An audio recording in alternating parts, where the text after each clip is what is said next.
그래서 누구의 맞고 틀리고는 사실 그런 것 같아요. 이게 그러니까 참고만 하는 거예요, 여러분. 어디까지나. 어디까지나. 제가 이제 옆에서 봐왔을 때는, 그러니까 이게 많은 그 이제 소위 대중분들이 어떻게 하냐면 공부를 깊게 안 하세요. 그리고 그 순간순간에 이렇게 옮겨 타시거든요. 그러니까 예를 들면 이번에 코스피도 이제 막 4천을 뚫으니까 지금 외국인들은 엄청나게 매도를 하는데 개인들이 그 물량을 다 받아주고 있습니다. 그런 현상이 벌어지고요. 또 예전에 이제 조회수가 안 나오던 분들이 조회수가 많이 나와요. 한국 주식. 그리고 안 보이던 얼굴들이 또 많이 등장을 합니다. 그리고 무엇보다도 신용 잔고가 늘어나요. 그러니까 레버리지 투자를 한다는 거거든요. 그러니까 이게 변하지 않아요. 제가 봤을 때는. 그 인간의 패턴이 변하지 않습니다. 그 본성이. 근데 그렇게 왔다 갔다 하는데 여러분 재밌는 뉴스가 하나 나왔어요. 실제로 그 돈을 번 사람이 절반이 안 돼요. 여기 보이시죠? 코스피 불장이라는데 개인 54%는 평균 931만 원 손실 중이죠. 여러분 코스피가 지금 2300에서 4100까지 올라가는 불장인데 개인의 절반 이상은 오히려 손실이에요. 근데 이게 똑같아요. 코로나 때도 그렇고 항상 똑같습니다. 과거에도 그렇고. 그러니까 이게 왜 그러냐면 진득하게 앉아 있으면서 1, 2년 전에 들어가서 이렇게 앉아 있어야 되거든요. 근데 이게 왔다 갔다 하셔서 그래요. 왔다 갔다. 그리고 그 수익도 작은 수익에 만족해서 그런 거예요.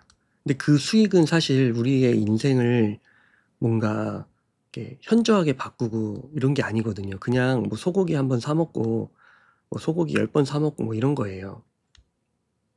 그래서 이런 것들을 우리가 이번 기회에 조금 면밀하게 한번 생각해 볼 필요가 있는 것 같아요. 그래서 뭐 오태민 교수님이 잘 맞추고 다른 저자님들이 잘 맞추고, 근데 저는 봤을 때 여러분 심지어 그 피델리티에 예전에 근무하셨던 월가의 영웅을 쓴 피터 린치도 자기가 10개를 찍으면 6개밖에 못 맞춘다고 하셨어요.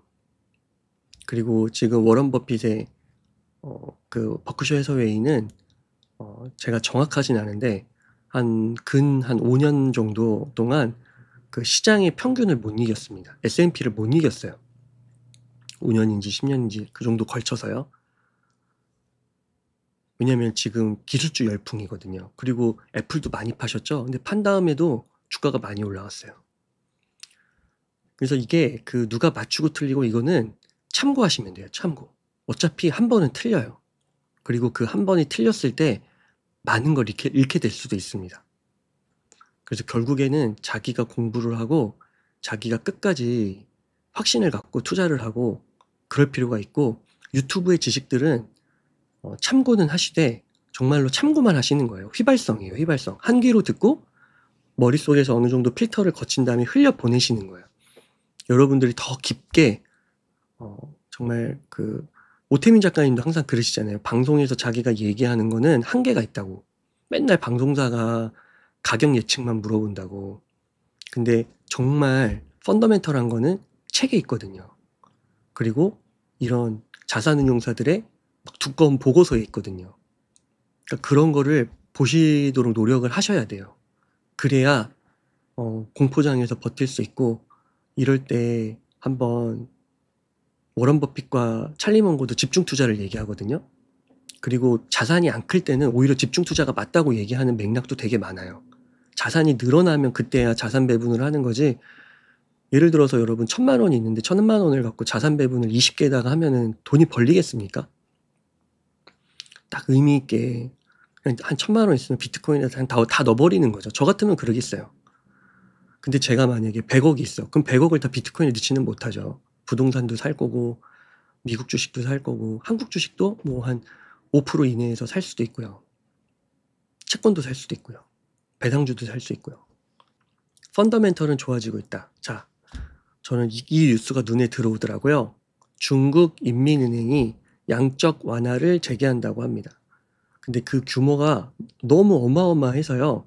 자산 규모가 연준의 자산 정도를 추월한대요. 전 세계의 경기 부양 신호가 켜졌다고 보시면 될 것 같아요. 미국이 코로나 때, 서브프라임 때 얼마나 많은 돈을 풀었습니까? 근데 그거를 넘어선다는 거예요. 그리고 그때 풀 때, 그 버냉키가 전 세계의 그 금융을 좌지우지하는 뭐 국가들의 수장들을 다 불러와가지고요. 그때 선진국 전체적으로 다 돈을 풀었어요. 근데 이번에 중국 인민은행이 양적 완화 재개를 시사하면서 세계 최대 중앙은행 등극을 이제 임박하는 거예요. 돈을 너무 풀어서. 여러분 연결되죠? 그러니까 이런 걸 보면은 저는 여러분, 당신은 왜 부자가 되지 못하는가? 이 말이, 이 지미송의 말이 폐부를 찌르는 거예요. 여러분, 지금 달러 갖고 있으면 되겠습니까? 달러는 그나마 나아요. 위안화 갖고 있으면 되겠습니까? 이렇게 푼다는데. 여러분, 원화도 지금 엄청 풀고 있거든요. 여러분, 최근 3, 4개월 동안 원화의 M2 통화량이 지금 엄청나게 늘고 있다라는, 요거는 이제 공식적인 건 아니고 제가 이렇게 뒤로 좀 들었습니다. 오프 더 레코드로 들었습니다. 근데 그 말이 사실인지 아닌지는 몰라요. 왜냐면 나온 게 없으니까. 근데 우리나라 막 보조금 뿌리고 지금 막 그러잖아요. 일리가 있는 것 같아요. 그리고 지금 환율 막 오르잖아요. 여러 가지 지정학 이슈도 더해지면서 지금 환율이 이렇게 된 거죠. 이제 지금 그 공항의 환율은 1,520원 뭐 이렇게 됐다고 하더라고요. 그러니까 지금 돈을 다 풀어요, 이제. 그러면 전 세계가 다 돈을 풉니다. 그래서 오히려 중국 인민은행이 현재는 미국 연준과의 자산 규모 차이가 54억 달러, 약 8조밖에 안 되는데 이걸 이제 넘어선다는 거죠. 여러분, 자산에는 부채가 들어가는 거 아시죠? 돈 찍어내는 거예요. 2020년 팬데믹 이후에 연준이 대규모 양적 완화, QE를 단행하며 중앙인민은행을 앞섰지만 이제는 중국 상황도 지금 너무 힘들거든요. 그리고 중국도 미국과의 경쟁에서 이겨야 되거든요. 왜냐면 인민들이 들고 일어나면 최악의 또 천안문 제2의 사태 이런 거 터지면 중국 공산당이 위험하거든요. 권력이. 그럼 어떻게 해야 되겠어요? 돈이라도 풀어서 단기적이나마 뭔가 혜택을 줘야겠죠. 지금 미국도 어제 트럼프 대통령이 앞으로 태어나는 신생아들을 위해서 3년 동안, 앞으로 3년 동안 1,000불씩 준다고 하더라고요. 돈 막 뿌리는 거예요, 이제 여러분. 우리나라는 2, 30만 원씩 뿌리고 1,000만 원 뿌리고 중국도 막 지금 돈 찍고 전 세계가 지금 난리가 난 겁니다. 중국이 기존에 사용하던 금리 인하, 지급 준비율 인하 이걸 넘어서 이제 아예 직접적인 유동성 확대에 나서겠다. 그래서 이 분석의 결론은 뭐냐? 금, 은, 광물, 인플레이션 해지 수단, 실물 가치를 지닌 경화 자산을 보유하라고 하는 거예요. 그러니까 부동산 좋아 보입니다. 근데 부동산도 잘 사셔야겠죠? 뭐 소위 1급지, 2급지 뭐 이런 걸 좀 사셔야겠죠. 그리고 여기에는 비트코인이 언급되지 않았지만 그리고 지금 비트코인의 흐름이 별로 안 좋아서 참 말씀드리기가 저 스스로도 힘들지만 디지털 금으로서의 비트코인 저는 해지 자산 될 수 있을 거라고 봅니다. 넘쳐나는 통화 올라가지 않을까요, 여러분? 결국 화폐 발행량이 늘어나면 우리는 열심히 일해도요 부자가 될 수 없어요. 근로소득만으로는 한계가 있어요. 그래서 우리는 경화를 가져야 돼요. 경화. 이 논리가 작년 말까지만 해도 잘 통했거든요. 경화를 가져야 된다. 영어로는 하드머니거든요. 단단한 돈. 그럼 그게 뭐예요? 작년에 비트코인 잘 올라갔으니까 금하고 디지털 금, 비트코인이다. 그래서 가격 올라가니까 그렇지, 비트코인이 최고의 돈이지. 금도 좋은데 금보다 비트코인이 훨씬 잘 올라가잖아. 그러니까 결국에 우리는 가격에 반응했던 거예요. 어떻게 보면. 그러니까 그때는 경화가 비트코인이라는 걸 믿고 비트코인을 모았는데 지금은 가격이 안 좋으니까 이 논리가 무너진 거예요. 비트코인은 경화가 아닌 거예요. 오히려 골드가 경화가 된 거예요. 골드 다시 올라가잖아요. 근데 과연 이런 흐름이 지속될 것이냐? 우리가 역사적으로 길게 봐야죠. 우리의 눈은 5년 후, 10년 후 가 있다고 하면 과연 이러한 패턴이 5년 후 10년 후에 나올 것인가, 지속될 것인가. 그죠? 지금요 여러분 이 너무 혼란스러워요. 너무 혼란스러워. 지금 보면은 연준 내부도 막 분열돼 가지고요. 매파랑 비둘기파로 막 나뉘어 가지고 12월에 금리 인하 뭐 할 거냐 말 거냐 지금 싸우고 있다고 합니다. 이 닉 티라미오스 기자가 그 연준의 입이라고 불리는 분이에요. 대변인, 연준의 대변인. 근데 연준 내부에서도 지금 엄청나게 싸워요. 내리는 사람, 심지어 금리를 내리겠다는 사람 가운데서도 싸워. 왜? 0.5 내려야 된다. 0.25 내려야 된다. 이렇게요. 자, 그래서 아까 이제 워런 버핏 얘기를 잠깐 했었잖아요. 마이너스 30%일 때 손절하고 그거를 뼈아픈 교훈으로 삼았다. 이제 근데 그분께서 이제 그런 교훈들을 다 이제 흡수하시고 이제 2번, 3번 반복된 실수는 실수가 아니고 나의 역량이잖아요. 나의 실력. 그렇게 해서 이제 워런 버핏은 그러한 것들을 다 실수를 줄이면서 이제 지금 95세에 이렇게 밀려나게 되는데요. 이분이 여러 말씀을 하셨어요. 근데 그 중에 오늘 한마디를 여러분들께 좀 나누고 싶다면, 똑같은 말씀을 하셨습니다. 나는, 우선 운이 있었다. 그러니까 나는 건강한 백인 남성으로 미국에서 태어났다. 그러니까 미국을 굉장히 좋게 봐요, 여러분. 계속해서.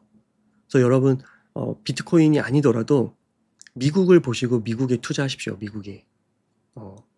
근데 또 미국이 뭐 질 수도 있지 않냐. 그렇죠. 질 수도 있죠. 그건 아무도 모르죠. 근데 우리가 지금 갖고 있는 돈을 어딘가는 넣어야 되잖아요. 왜? 가만히 있으면 여러분 어차피 그건 정해진 거예요. 여러분들이 만약에 비트코인 마음에 안 들어서 마이너스 20% 손절하고 그거 현금 그대로 갖고 있으면 정해진 미래 속에서 여러분들은 그냥 가난해지는 거예요. 그래서 워런 버핏은 미국을 계속 좋게 본다. 그리고 또 중요하게 얘기하는 게 여러분 이것도 보세요. 버크셔는 파산할 확률이 거의 없는 기업인데 그리고 주주를 가장 의식하는 경영진을 보유하고 있는데 우리 주식은 때로 50% 가까이 하락할 겁니다. 절망하지 마십시오. 미국이 돌아오면 버크셔도 돌아올 겁니다. 와, 여러분 버크셔 해서웨이의 어떻게 보면 대표 회장이 50% 가까이 하락할 수 있다는 얘기를 마지막 주주서한에서 얘기하고 있는 겁니다. 우리 비트코인 50% 하락했나요? 저기 MSTR, 이더리움, 트레저리 기업들은 50% 하락했죠. 온 거예요. 그때가. 자, 근데 이분은 뭐라고 얘기해요? 절망하지 말라. 절망하지 말라. 미국이 돌아오면 버크셔도 돌아온다. 그러니까 이게 정말 50%링 위에 올라가서 맞았을 때 절망하지 않을 수 있겠는지, 포모에 빠지지 않을 수 있겠는지, 그거를 말하고 있는 겁니다. 저는 그렇게 봐요. 그래서 손절매가 나쁘다는 게 아닙니다. 손절매를 택해서 좋은 자산을 택하면 돼요. 제가 한 2, 3년 전에 삼성전자 마이너스 5천만 원 손절치고 그거 다 비트코인 사가지고 그래도 돈 많이 벌었다고 했잖아요. 번 상태라고 했잖아요. 이 판단이 지금 이제 여러분들이 어떤 판단을 하시는가가 중요하다는 거예요. 그걸 말씀드리는 거예요. 근데 저는 이런 책들을 읽고 당신은 왜 부자가 되지 못하는가라는 것을 봤을 때 인생을 바꾸는 최고의 ETF를 봤을 때 비트코인 없는 미래는 없다라는 책을 봤을 때 저는 저의 포지션을 이렇게 잡고 있다 말씀드린다는 거죠. 이해되시죠? 그 다음에 여러분 하나를 더 보고 싶은데요. 우리나라에서 최근에 설문조사를 했는데 요즘 5060이 가장 행복하다고 느끼는 재산 수자는 얼마일까? 이렇게 물어봤다고 해요. 여러분들 얼마 정도면 되실 것 같으세요? 지금 만약에 여러분들의 나이가 진짜 나이가 50, 60일 수도 있고 50, 60이 됐다고 해봅시다.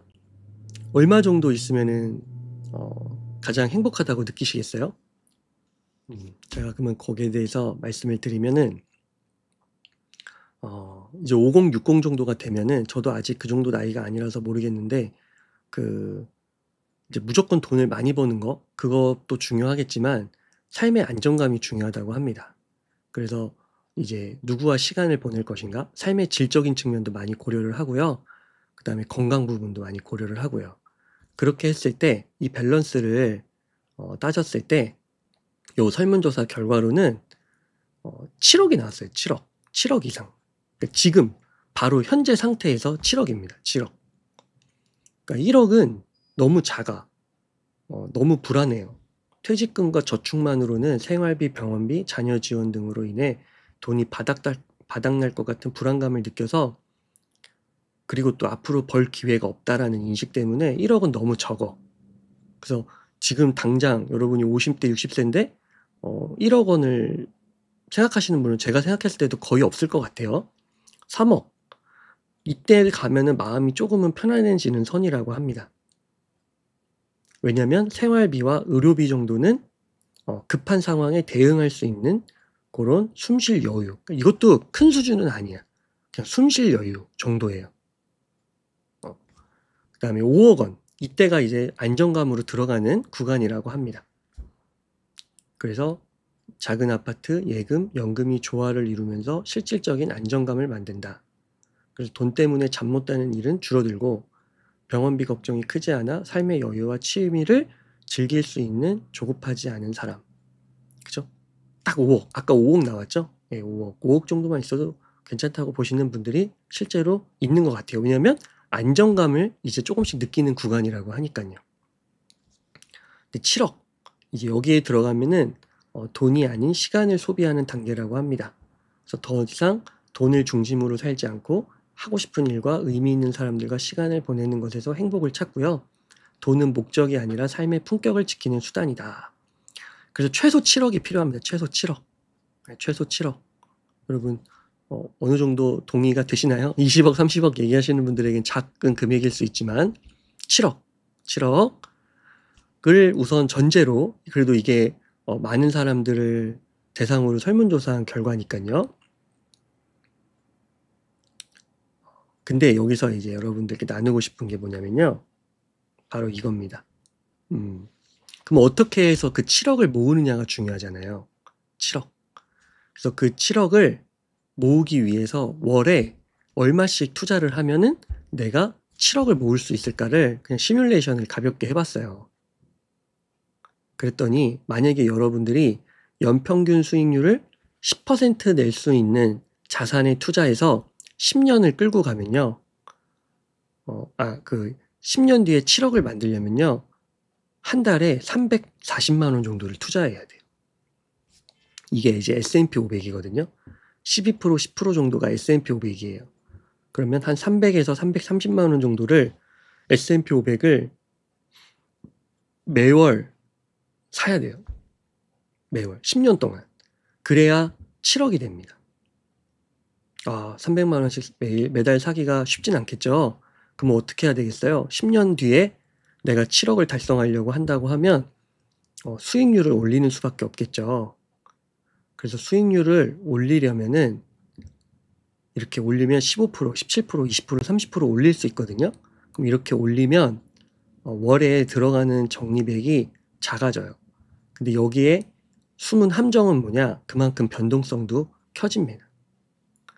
그래서 여러분들의 삶이 이렇게 지금 비트코인도 가격이 안 좋으면 힘들잖아요. 그런 것처럼 힘들 수가 있어요.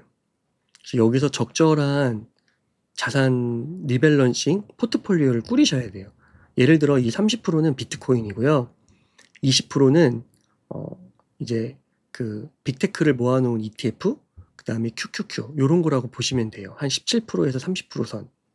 그래서 요거를 중점적으로 투자를 하시면 좋긴 한데 그만큼 변동성이 크다.